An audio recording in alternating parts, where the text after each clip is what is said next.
ಕುಶಾಲನಗರ ತಾಲೂಕಿನ ಮದಪಟ್ಟಣ ಗ್ರಾಮದಲ್ಲಿ ಎಚ್.ಜಿ. ದಾಮೋದರ್ ರವರ ನೇತೃತ್ವದ ತಂಡ ಮೈಸೂರು ಕೊಡಗು ಲೋಕಸಭಾ ಕ್ಷೇತ್ರದ ಕಾಂಗ್ರೆಸ್ ಪಕ್ಷದ ಅಭ್ಯರ್ಥಿಯಾದ ಎಂ. ಲಕ್ಷ್ಮಣ್ ರವರ ಪರ ಮತಯಾಚನೆ ಮಾಡಿದರು. ಕೊಡಗು ಜಿಲ್ಲಾ ಸ್ವೀಪ್ ಸಮಿತಿ ಮತ್ತು ಕುಶಾಲನಗರ ತಾಲೂಕು ಸ್ವೀಪ್ ಸಮಿತಿ ಹಾಗೂ ಪುರಸಭೆ ಕುಶಾಲನಗರ ಇವರ ವತಿಯಿಂದ ನಮ್ಮ ನಡೆ ಮತಗಟ್ಟೆಯ ಕಡೆ ಎಂಬ ಕಾರ್ಯಕ್ರಮ ಹಾಗೂ ಪೌರ ಕಾರ್ಮಿಕರು ಮತ್ತು ಸಾರ್ವಜನಿಕರು ಉಪಸ್ಥಿತರಿದ್ದರು.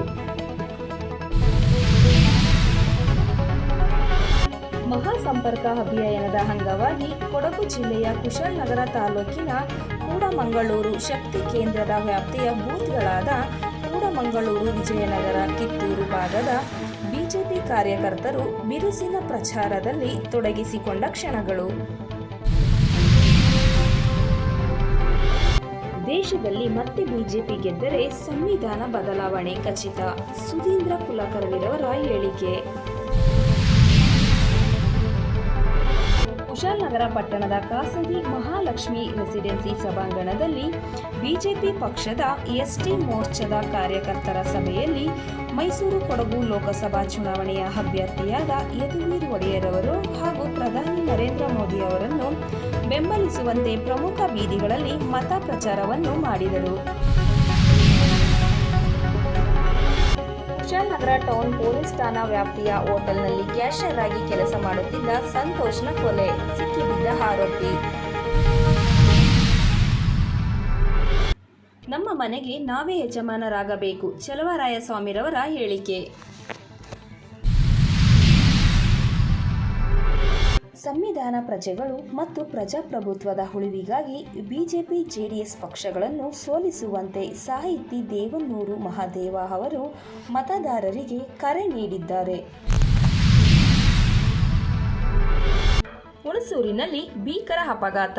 ಹುಣಸೂರು ಮೈಸೂರು ಹೆದ್ದಾರಿಯಲ್ಲಿ 2 ಕಾರುಗಳ ನಡುವೆ ಮುಖಾಮುಖಿ ಡಿಕ್ಕಿ ಹೊಡೆದ ರಭಸಕ್ಕೆ 2 ಕಾರುಗಳು ಜಖಂಗೊಂಡಿರುವುದು. 2 ಕಾರಿನವರು ಅದೃಷ್ಟವಂತರೇ, ಯಾರಿಗೂ ಕೂಡ ಪ್ರಾಣ ಅಪಾಯವಾಗಿಲ್ಲ. ಕೂಡಲೇ ಸ್ಥಳಕ್ಕೆ ಹುಣಸೂರು ಟೌನ್ ಪೊಲೀಸ್ ಅಧಿಕಾರಿಗಳು ಸ್ಥಳಕ್ಕೆ ಬಂದು ಸ್ಥಳ ಪರಿಶೀಲನೆ ಮಾಡಿ ಪ್ರಕರಣ ದಾಖಲಿಸಿಕೊಂಡಿದ್ದಾರೆ. ಕಾಂಗ್ರೆಸ್ ಸರ್ಕಾರ ಕೇಂದ್ರ ಸರ್ಕಾರದ ವಿರುದ್ಧ ಚಂಬು ತೋರಿಸಿದ್ದೇ ಮುಳುವಾಯಿತಾ? ಹೌದು, ಮಂಡ್ಯದಲ್ಲಿ ಬಿಜೆಪಿ ಕಾರ್ಯಕರ್ತರು ಚಂಬು ತೋರಿಸುವ ಮುಖಾಂತರ ರಾಜ್ಯ ಸರ್ಕಾರದ ವಿರುದ್ಧ ವಿಭಿನ್ನ ಪ್ರತಿಭಟನೆ ಮಾಡಿದ್ದಾರೆ. ಮಹಾವೀರ ಜಯಂತಿ ಹಬ್ಬದ ಪ್ರಯುಕ್ತ ಮದ್ದೂರಿನಲ್ಲಿ ಜೈನ್ ಸಮುದಾಯದವರೆಲ್ಲರೂ ಜೈನ್ ದೇವರ ದೇವಸ್ಥಾನದಿಂದ ಫೋಟೋದೊಂದಿಗೆ ಪ್ರಮುಖ ಬೀದಿಗಳಲ್ಲಿ ಮೆರವಣಿಗೆ ಮಾಡಿ ದೇವಾಲಯಕ್ಕೆ ಆಗಮಿಸಿ ಮೊಸರನ್ನ, ಪುಳಿಯೋಗರೆ, ಮಜ್ಜಿಗೆ, ಪ್ರಸಾದ ನೀಡಿದರು. ಮಳವಳ್ಳಿ ಪಟ್ಟಣದಲ್ಲಿ ಬಿಎಸ್ವಿ ಪಕ್ಷದ ಅಭ್ಯರ್ಥಿಯಾದ ಎಸ್. ಶಿವಶಂಕರ್ ಮತ್ತು ತಾಲೂಕು ಅಧ್ಯಕ್ಷರಾದ ನಂಜುಂಡಸ್ವಾಮಿಯವರು ಹಾಗೂ ಮುಖಂಡರು, ಕಾರ್ಯಕರ್ತರು ಪಟ್ಟಣದ ಮತದಾರರಲ್ಲಿ ಮತಯಾಚನೆ ಮಾಡಿದರು.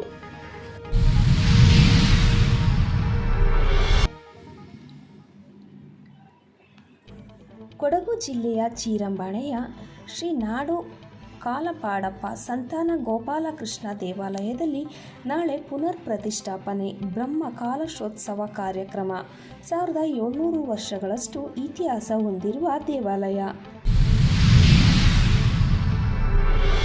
ಕುಶಾಲನಗರ ಪುರಸಭೆ ವ್ಯಾಪ್ತಿಯಲ್ಲಿ ಮೈಸೂರು ಕೊಡಗು ಲೋಕಸಭಾ ಕ್ಷೇತ್ರದ ಅಭ್ಯರ್ಥಿಯಾದ ಎಂ. ಲಕ್ಷ್ಮಣ್ ರವರ ಪರವಾಗಿ ಬಿರುಸಿನ ಪ್ರಚಾರವನ್ನು ಮನೆ ಮನೆಗೆ ತೆರಳಿ ಕಾಂಗ್ರೆಸ್ ಪಕ್ಷದ ಅಭ್ಯರ್ಥಿಗೆ ನಿಮ್ಮ ಅಮೂಲ್ಯವಾದ ಮತವನ್ನು ನೀಡುವಂತೆ ಗ್ರಾಮ ಪಂಚಾಯಿತಿ ಮಾಜಿ ಸದಸ್ಯರಾದ ಎಂ. ಇ. ಮುಸ್ತಫರವರು ಪ್ರಚಾರವನ್ನು ಮಾಡಿದರು.